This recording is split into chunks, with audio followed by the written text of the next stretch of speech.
सर्वांना आवडलंच असेल। तर आता हे आपली पहिली कंपनी भारतामध्ये 1929 साली मुंबई येथील विले पार्ले या ठिकाणी श्री मोहनलालजी दयाळ आणि श्री नरोत्तमजी चव्हाण या दोन व्यक्तींनी आपली पार्ले कंपनीची सुरुवात केली होती।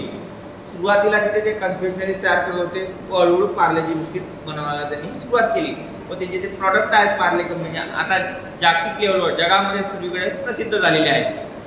आता या पार्ले कंपनीचे एक प्रसिद्ध प्रॉडक्ट पार्लेजी बिस्किट तुम्ही सर्वांनी बघितलं आपल्या इथे बनताना। पण आता कोणकोणते स्टेप्स होते मी तुम्हाला सांगतो। आपले पार्लेजी बिस्किट एकूण 6 टप्प्यामध्ये बनवले जाते। किती टप्प्यामध्ये? 6 टप्प्यामध्ये। सगळ्यात पहिला टप्पा आपला आहे रॉ मटेरियल टेस्टिंग। कोणता आहे? Raw material testing. या टप्प्यामध्ये काय केलं जातं?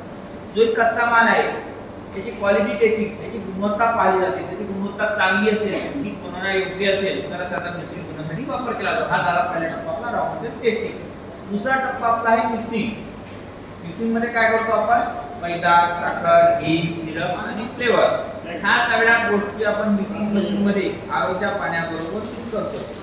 तिथे त्याचा एक डो बनवला जातो। डो म्हणजे धुतलेला आटा किंवा उंडा। त्या उंड्याला इंग्लिश मध्ये आपण डो म्हणत असतो। पण हे तयार करताना पूर्णपणे ऑटोमॅटिक आणि हायजीन मशीनद्वारे केले जातात।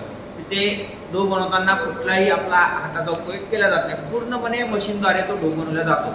हा झाला आपला दुसरा टप्पा मिक्सिंग। आता तिसरा टप्पा आपला आहे मोल्डिंग। मोल्डिंग म्हणजे आकार देणे। आता बिस्किटचा जो शेप आहे तो देण्यासाठी आपण मोल्डिंग मशीनचा वापर करतो। सगळ्यात अगोदर तुम्ही मशीन बघितली, मोल्डिंग मशीन बघितली सर्वांनी। जो डो तयार केला होता आपण, कुंडा तयार केला जातो त्या मोल्डिंग मशीनचे तिथे आला आणि मोल्डिंग मशीनच्या आतमध्ये गेला आणि जे गोल घुमताना तुम्ही पाहिला ती होती आपली पार्लेची डाय होती, साचा होता।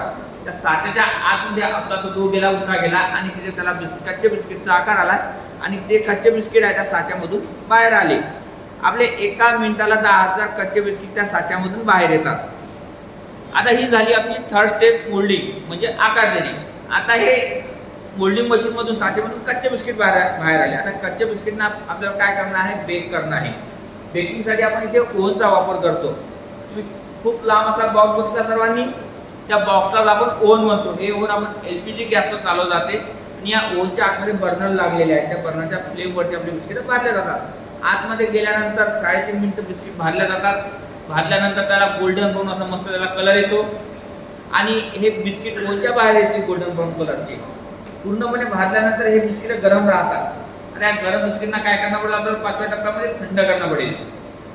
त्यासाठी आपण एक कूलिंग कन्व्हेयरची व्यवस्था केलेली आहे। 5वी स्टेप आपली आहे कूलिंग म्हणजे थंड करणे। आता बिस्किट थंड करण्यासाठी एक कूलिंग कन्व्हेयर तुम्ही त्याची बघितला, कापडी बेल्ट बघितला सर्वांनी, त्याला आपण कूलिंग कन्व्हेयर म्हणतो। त्या कूलिंग कन्व्हेयरवरती आपण नॉर्मल टेम्परेचर वरती तिथे आपण बिस्किट 10 ते 12 मिनिटं थंड करतो।